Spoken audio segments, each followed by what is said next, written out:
This is where he realized that when people were coming to see him and say, boss, or speak up at a meeting in front of everybody and volunteer an idea, he understood that people were actually taking a risk.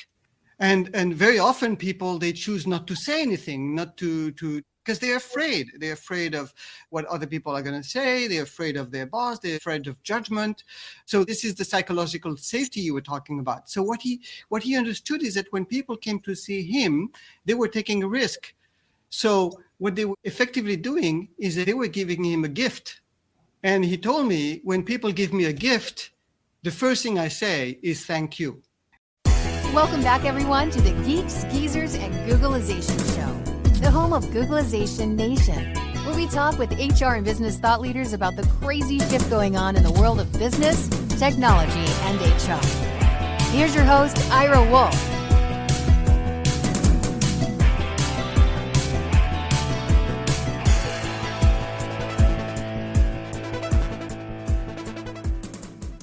Welcome back, Googlization Nation, to another episode of Geeks, Geezers, and Googlization. I'm Ira Wolf, and I'm here with my co-host, Jason Cochran. Welcome. Good to see you again, Ira. Excited to be with Googlization Nation today. Exciting topic around innovation. Another never normal week, right? Absolutely. Blur's Day, as you often call it. Yeah, for sure. What a crazy week. We've got a great guest today. I met Ben just a few months ago, reached out. He had a new book called Built to Innovate. But the reason I was really excited to meet him, he works with an organization, a university called INSEAD. For those familiar with Blue Ocean Strategy, Blue Ocean Shift, they're the home of that, which really looks at business strategy, how to find those new opportunities, create value, add new value. And Ben, I was teaching my class in organizational change, and the book came. And when I saw that where he was actually, he'll have to give it the proper name, but it was, I think, Dean of Business Education there for 2 years, but he's a professor there. And so I was so excited that he spoke at he was a guest lecturer for one of my classes, because we use the Blue Ocean Strategy. So we're going to talk a little bit about that, but his book is not about Blue Ocean Strategy. It really fits into what we talked about last week with Chad. And so very often that we talk about innovation all the time. And last week with Chad, we were talking about HR tech. And so many times companies reach for the technology. We're going to innovate. We're going to bring in new technology. We're going to automate this process. We're going to use robotic. And he draws a distinct difference between innovation and innovating. Oh, that's intriguing. Yeah, so it's going to be fun. This is going to be a lot of fun. So I can't wait to get to him. But before then, you and I are going to be talking about how do we get people to think this way? How do we get people to think differently? We've got a webinar tomorrow. We've got a great attendance. There is still some room. There is a limited amount of seats available, virtual seats available. But if you sign up and for some reason you can't get in or the time doesn't work out, it will be recorded so you can follow that. But we're talking about how to reimagine your future tomorrow. And we're going to talk about adaptability, the adaptability quotient. And we are ultimately going to be talking about how you can reshape your organization. How do you create this culture, which it works so well with what Ben's going to talk about, is how do you create a culture of continuous innovation, which means that you're going to continually have to adapt, continually have to change. So what are the factors? What are the dimensions in there? When I programmed both of these, when we put both of these on the calendar, I had no idea that there was going to be so much synergy between these two conversations. Perfect for those two to button up against each other. And, I've got to admit, working in a technology company, when I hear about innovation, sadly, I often think in terms of technology companies, like you were alluding to. But I think what we hear from Ben today is innovation is a critical skill that's needed for every business, regardless of where you find yourselves. And it was fascinating to me in preparing for today. Found a McKinsey study that came out last year. It was on innovation. And what they found is that companies who invest in innovation as one of their 2 strategic priorities during a crisis outperform their peers in the recovery phase following the crisis by 30% on average. So it's not just essential to innovate to survive, it's essential to thrive. Yeah, absolutely. And I don't want to take too much time away from Ben, but I was looking at some topics, and it came to me just this morning for the Never Normal News, which people can get to through through LinkedIn, if you're connected with me through LinkedIn.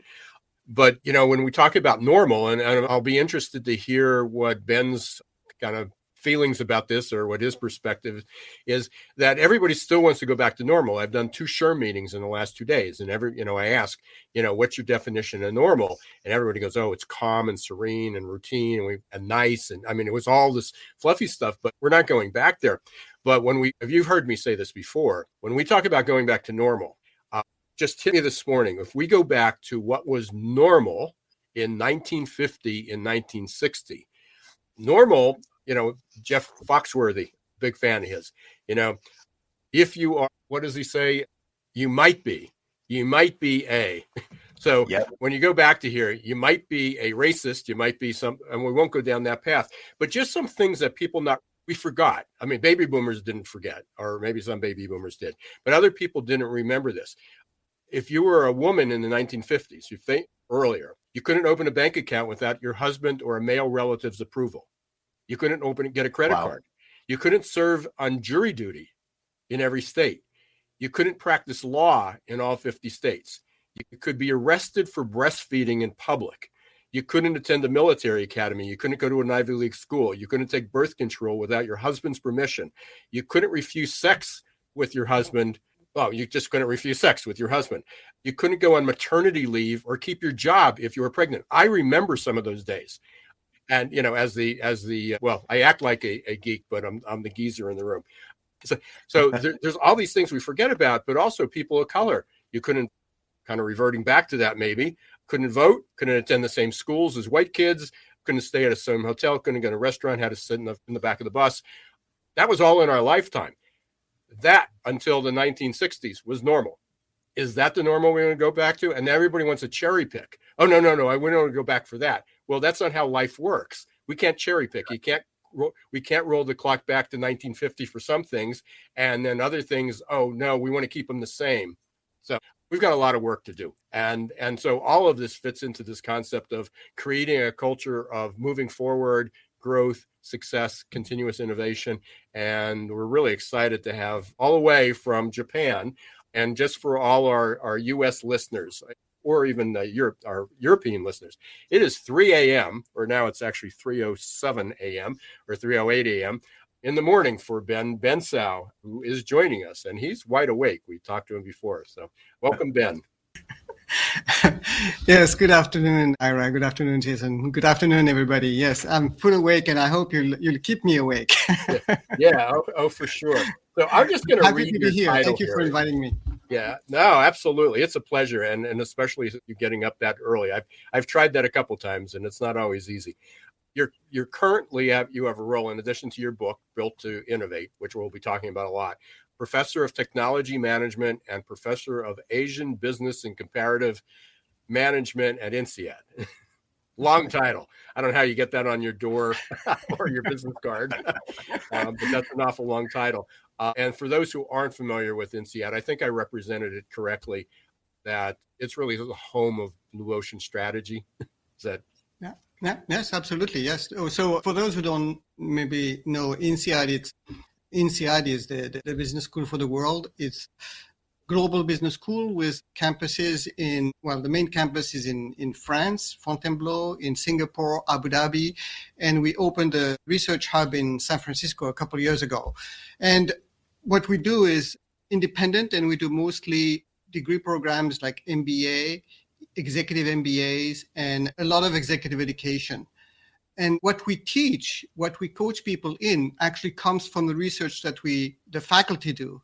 And two of our professors, Chang Kim and Renee Moborn, were the ones who started actually working on innovation. And first it was called Value Innovation in 1998 when I started to work with them. And then they published the book, Blue Ocean Strategy, and later Blue Ocean Shift. And yes, Blue Ocean INSEAD is the home of Blue Ocean Strategy. Absolutely, yeah. And I think you were dean. Were you dean of the school, yes, or dean of business education? No, absolutely, yes. So I said we have two kind of big kind of sources of revenue: degree program, MBA, executive MBA, and we do a lot of executive education. That's about half of the the revenues of the school, and I was dean of executive education. Yeah. Excellent. Good. I just want to make that right. And obviously you got the credentials to be here. So, and we're going to share some of that knowledge. So let's talk a little bit about it. And note your book is not about blue ocean strategy, but I think it's really important. And it seems to resonate when we talk about the blue ocean and, the alternative is the red ocean. So if you can give us a real concise summary and explanation of what that might mean. And again, many of our audience or most of our audience is going to be HR, recruiters, business leaders, and certainly our focus is how can companies recruit and retain people. So again, we need to really innovate HR. But everybody seems to be swimming in this red ocean looking for talent. Right. They're doing the same old stuff over and over again. Let's throw money, or let's throw another benefit, or let's do something, with a little flash, but they're not really changing it. So if you can real briefly talk about how red ocean and blue ocean may fit into this, and then we're going to go into your book. Yeah, so there's actually a real affiliation between my book and Blue Ocean Strategy. So I said Chan and Renee started to publish around the topic in 1998, and I started to actually be involved with them. The key concept really is about strategy, is how to shift from what used to be taught in strategy was competitive strategy. How do you compete? How do you outperform your competitors in a competitive arena? And basically, they shifted the conversation by saying, instead of trying to outcompete in a red ocean, bloody red ocean, why don't you look for new and create new market spaces? And this is what the Blue Ocean Strategy is about, is how do you create these new markets? And I started to actually teach and do work on Blue Ocean Strategy. And it's really when I started to help companies implement and roll out Blue Ocean Strategy that I discovered that you needed to build an organization to support Blue Ocean Strategy. So the link between my book and Blue Ocean Strategy is that build to innovate is what it means. It's about building I call it the innovating engine, which will help yield the Blue Ocean Strategy. So let's draw out some of those differences. And one of the things that struck me, and this was a little bit before you spoke to my class just a few months ago, but definitely in preparation for this and having more opportunity to go through the book. I find it fascinating, and it just hit me, and especially with the conversation we had last week on this show, with Chad Sowash about HR tech. And you probably heard the intro, is that so many companies reach for the shelf, pull it down, and this is going to fix our problems. That to them is innovation. But you talk about the difference of innovation and innovating. Yes. Actually, like many things, many of these ideas, it came completely by accident. So I was telling you, I was teaching early in my career, teaching and coaching and helping companies with innovation. And I had noticed something really strange in the classroom, in the groups, is that I found that the word innovation tends to be very intimidating. When people were sent to these programs, they were called Value Innovation Program or Blue Ocean Strategy Program or Disruptive Innovation. The people who would be facing me would have this anxiety and this fear, and I couldn't understand what was going on. And it came to me after talking to them that what was happening is that they all had the sense that they were expected, when going back to the company after the training, they were expected to come up with a new product or a new service or a new business model. And they thought that their boss was expecting them to do that.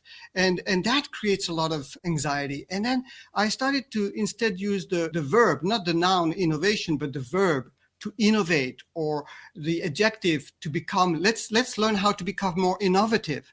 And then I felt that the anxiety, the stress was going away. And I really realized quickly that what's happening is that people understood that when you talk about to innovate, you're talking about actions, you're talking about activities, you're talking about a process, you're talking about something that can be learned, that you can support with tools. And it's not about having special talent to come up with great ideas, but it's about a skill that you can learn. Just to use maybe another metaphor, if you think about innovation or blue ocean, a blue ocean, as the tip of the iceberg the iceberg that you see above the sea level, above the water level. Innovating and innovating capabilities is what is under the water level. It's the big part of the iceberg is about these capabilities. Linda Hill at Harvard called it the collective genius. And if you will, Build to Innovate is about how to enlist and leverage the capabilities of everyone in the organization. And that's the big difference between innovation and innovating.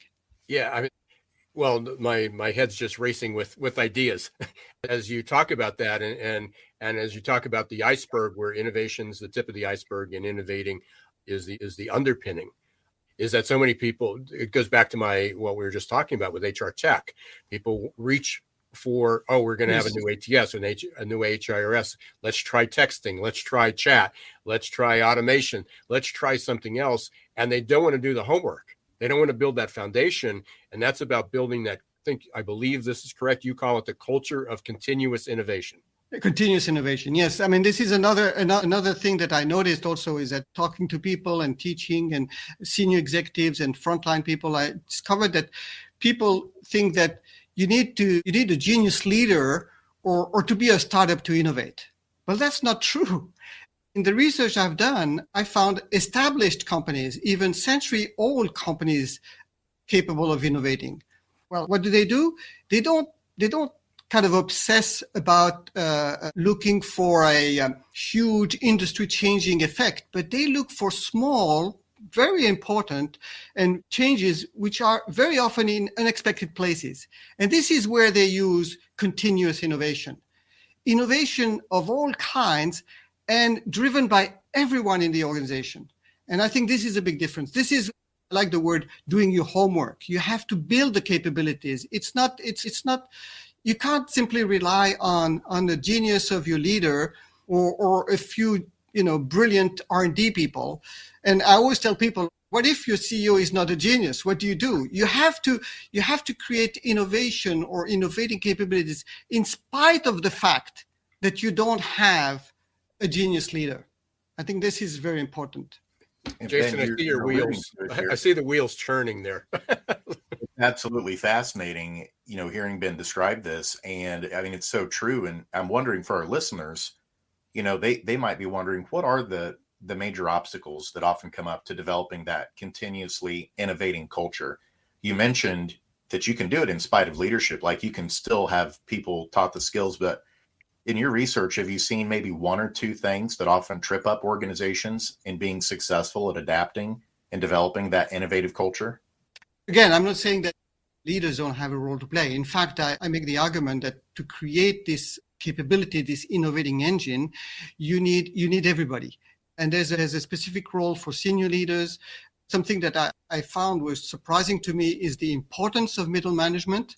Without middle management, innovation would not happen. So it's very important to focus on middle management. And then, of course, the ideas come from the front line.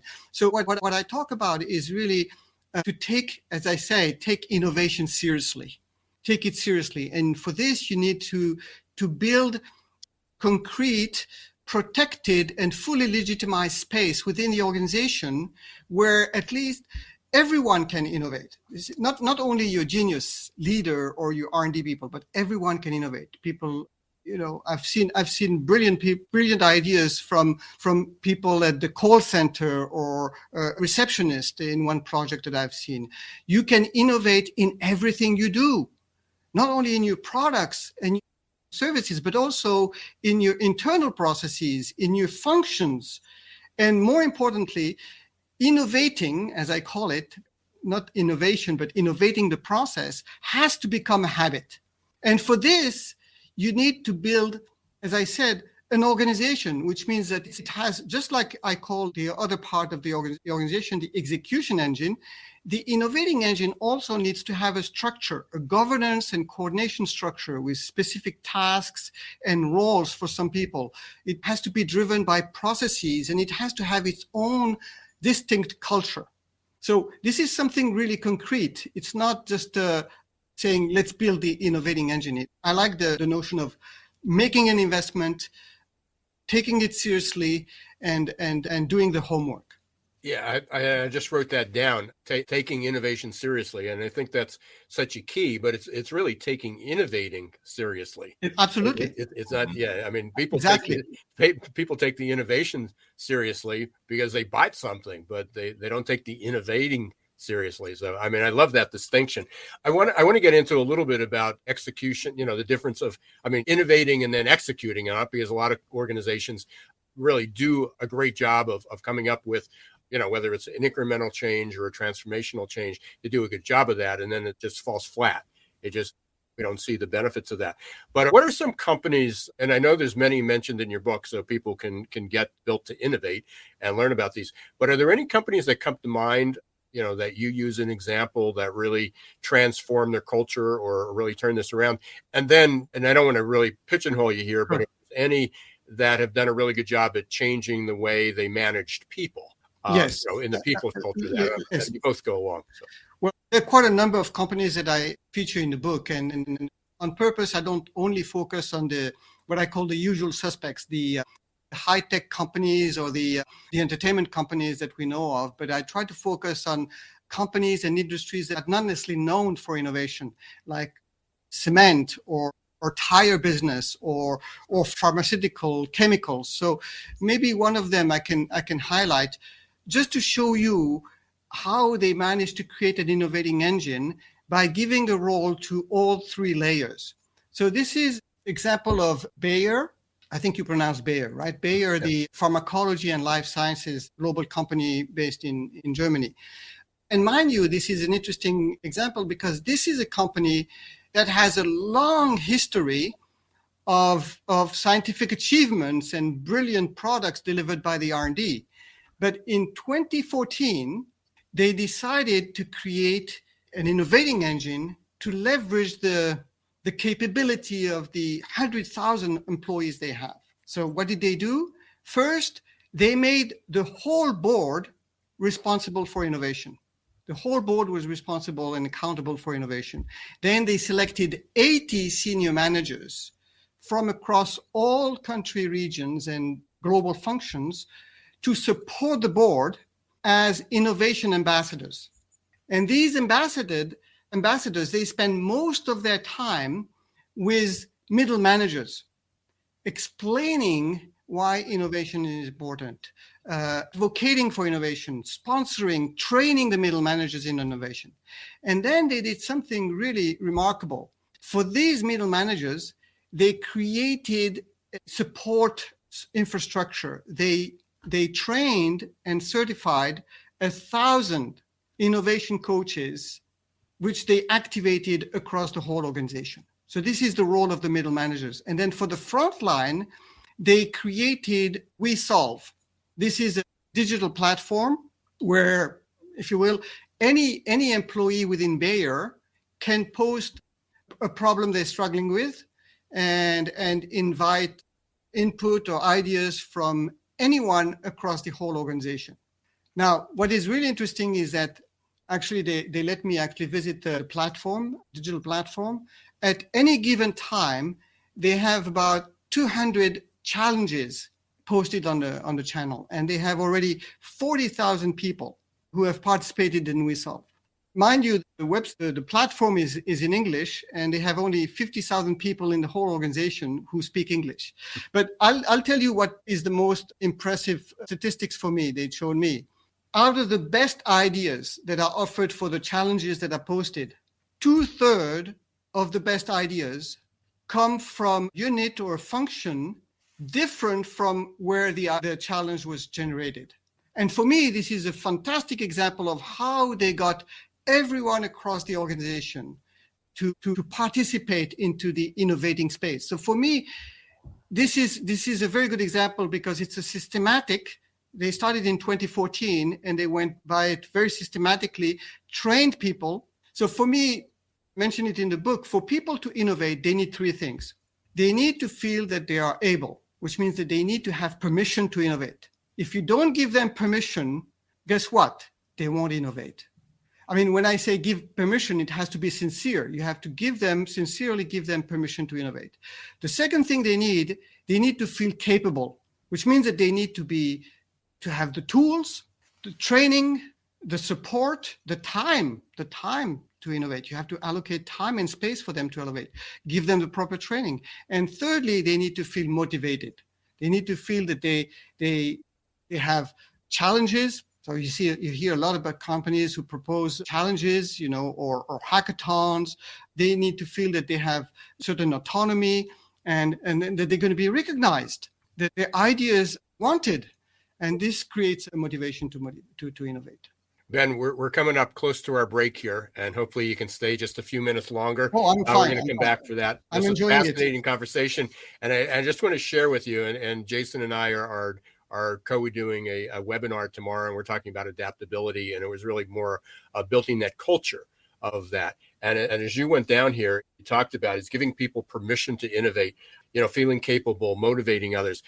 Within our adaptability quotient, we measure, does company support? Does the people feel that the company has their back? If they suggest something, is it going to be a stupid idea? Are they going to get rejected? Are they going to get penalized? Team support. We talk about the emotional health. How do they feel about that? And then most importantly, it's that psychological safety. It's that having that safe zone to make a suggestion and you're not ridiculed and it coming from another outside, Ira, I'll have to tell you when we come back from the break how I learned from a Japanese manager how he changed the norms in the company to do exactly what you're talking about. Well, after the break. Thank you. We just hooked everybody to come back. Hey, you're listening to the Geeks Geezers Googlization Show. Thanks for being part of Googlization Nation. We are talking with Ben Bensaou, author of the new book, Built to Innovate. And for all our HR and business leaders, if you just tuned in, you missed a good one. If you've been listening, you're going to want to stay tuned. So we'll be right back in 1 minute. Change doesn't pick favorites. No matter who you are or where you live, the year 2020 was filled with one unexpected challenge after another.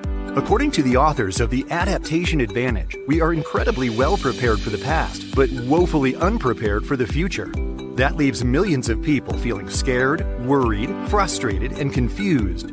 Whether you're the owner of a business or a worker out of a job, adaptability is now an essential skill you need to ride the next wave of normal. The good news is that science shows that adaptability is learnable. Adaptability gives us the confidence and courage to think about change and embrace opportunity in the right way. Adaptability gives us hope for a better future. And goodness knows we need hope. Are you ready to embrace change and double down on your future? Contact Success Performance Solutions today to schedule a consultation about how you can reimagine your team's future, how you can begin to think about opportunity the right way.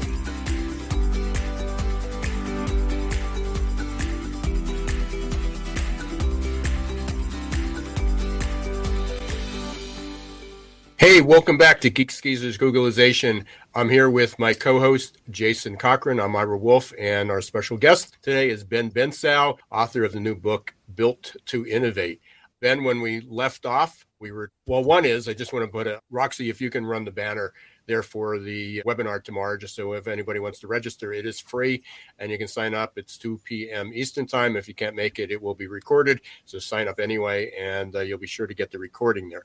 Ben, when we left off, you had a good story to tell us about yes. Japanese manager. This is a Japanese manager. I think I trained him about 15 years ago in innovation, and then I followed him and tried to understand how he was doing. And he told me about how he was able to transform the culture, the norms in his team, and get people to come to him with a lot of ideas. What he understood, and this is I thought it was very fundamental, and actually I talk about it in all the training and all the coaching I do, is that what he understood is that when people are operating in the execution engine, when they're executing their job, it's very visible. Very often they follow some process or some procedure in some cases. It's something that their boss can observe. Very often there are even some metrics.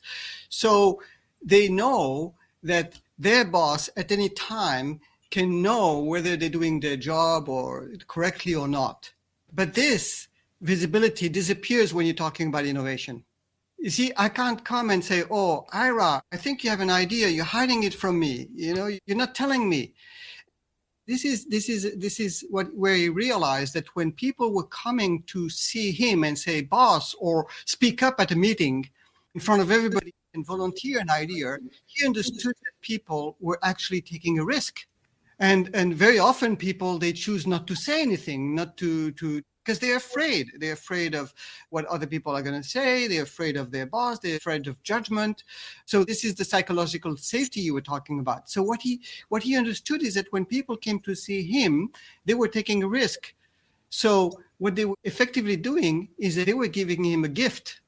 And he told me, when people give me a gift, the first thing I say is thank you. And I found this formidable because when he started to, every time somebody said something about an idea or volunteered something, the first thing he would say is thank you. And that completely changed the behavior around him. And then there's another very interesting thing that he did, because he disciplined the thinking. You don't need to patronize people. You just give them the mental discipline to be able to evaluate their own ideas, because he got bombarded with ideas then. He was saying thank you, he got bombarded with ideas, good and bad ones. So what he started to do is to always ask two questions, only two questions, and always in the same order. So people would come to see him and say, boss, I have an idea. Thank you. And he would say, can you help me? I'd love to understand, why would the customer like this idea? And people, sometimes they come and say, I don't know. So he would say, well, why don't you go and ask a customer? So that was the first question. And I think it's very fundamental, because he was telling people, first, bring me your ideas. But before you bring me your ideas, think about the customer. And then when came the second question, when people gave him the reason why the customer would be willing to pay for this idea, he would ask the second question, which is, what would be the benefit for the company? Why would we do this? And just with this thank you and these two questions, he created norm, a mindset.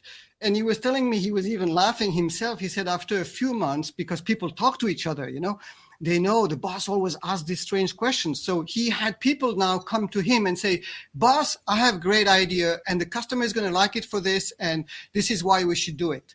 That's very simple way to create the safety you were talking about, to create the welcome. Please bring me your ideas, and learn to think about your ideas with clarity. Why would the customer like them? Because innovation starts with the customer. I love that, Ben. I mean, that's like a Yoda wisdom moment right there. Seriously, because I know I get stuck in this too. You can get stuck in a vacuum when it comes to innovation, I'm sure, where you're coming up with ideas, but if it's not through the lens of who you're trying to help and who it's supposed to support, Absolutely. and you're not empathizing with them and getting their input, then you can very quickly be off in left field and completely innovate in the wrong way in terms of what the actual design needs to be to solve the problem for the person you're trying to solve it for. Absolutely. And now I was telling you this story as a way that how a manager can, in a very subtle way, just by questions, by his attitude, change the way that his staff are going to behave. But of course, this has to be supported by proper training. And we do have a set of tools. I mean, some come from design thinking, some come from Blue Ocean strategy, about how people can actually listen. I mean, for the customer, listen to the customer. And I like to parse it in three. One, they need to learn how to listen to the voice of the customer. What are their dislikes, their pain points? What are their likes? What are their wishes? And for this, it's important for people to learn how to switch from, from a tell mode or sell mode to move into a listen mode, very much with a lot of empathy. The second skill people need to learn is how to listen to the silence of the customer, what the customer doesn't tell you.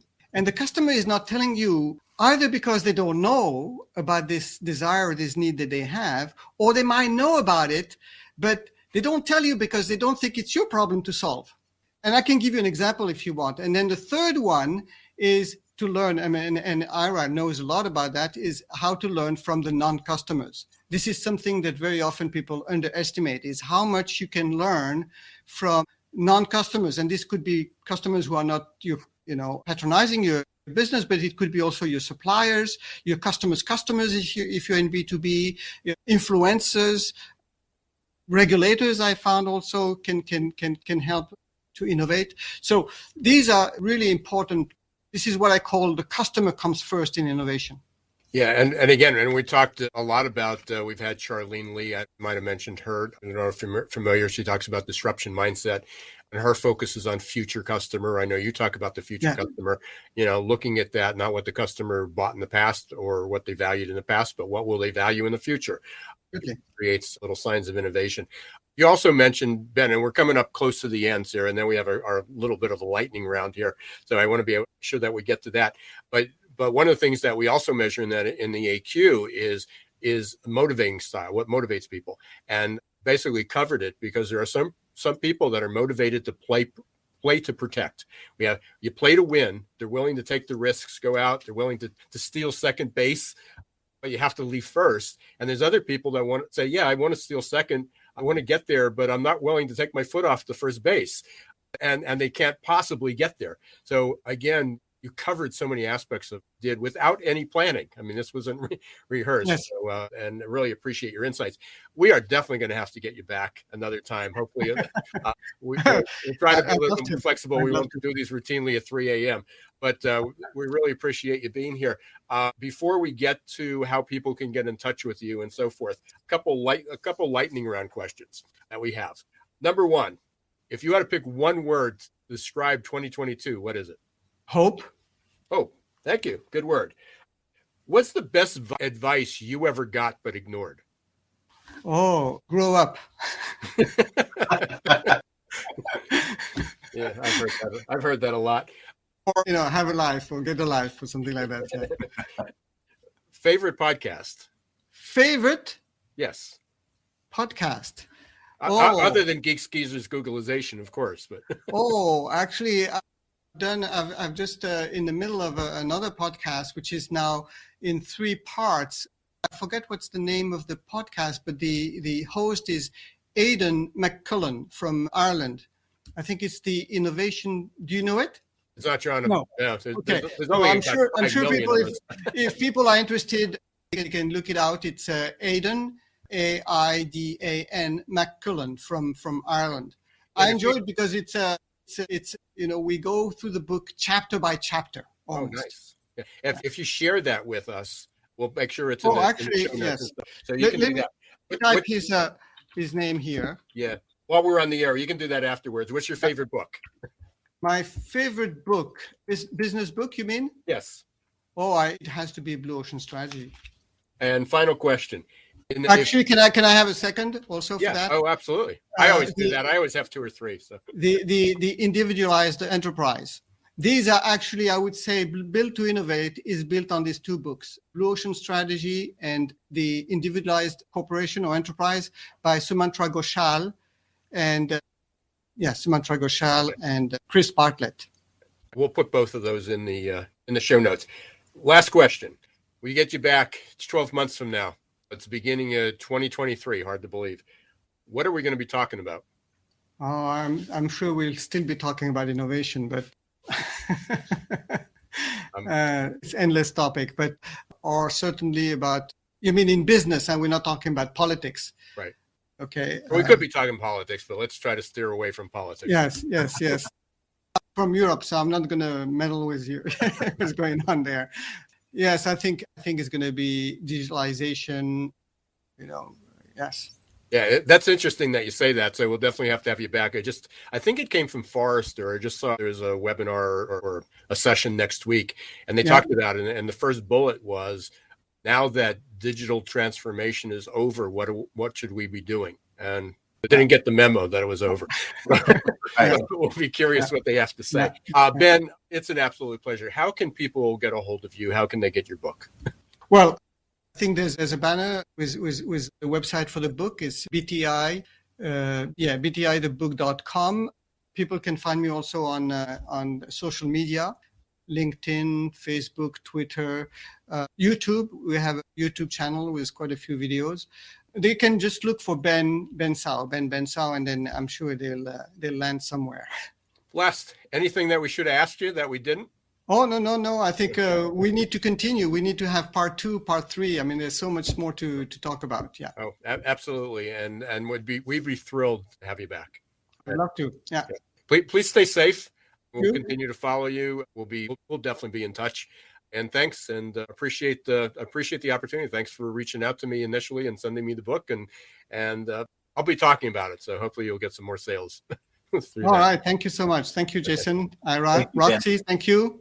And it was a pleasure. Thank you so much. Okay. Thanks, Ben. Stay safe. Take care. Thank you. Bye-bye. Thanks, Ben. And I hope you get a nap in too.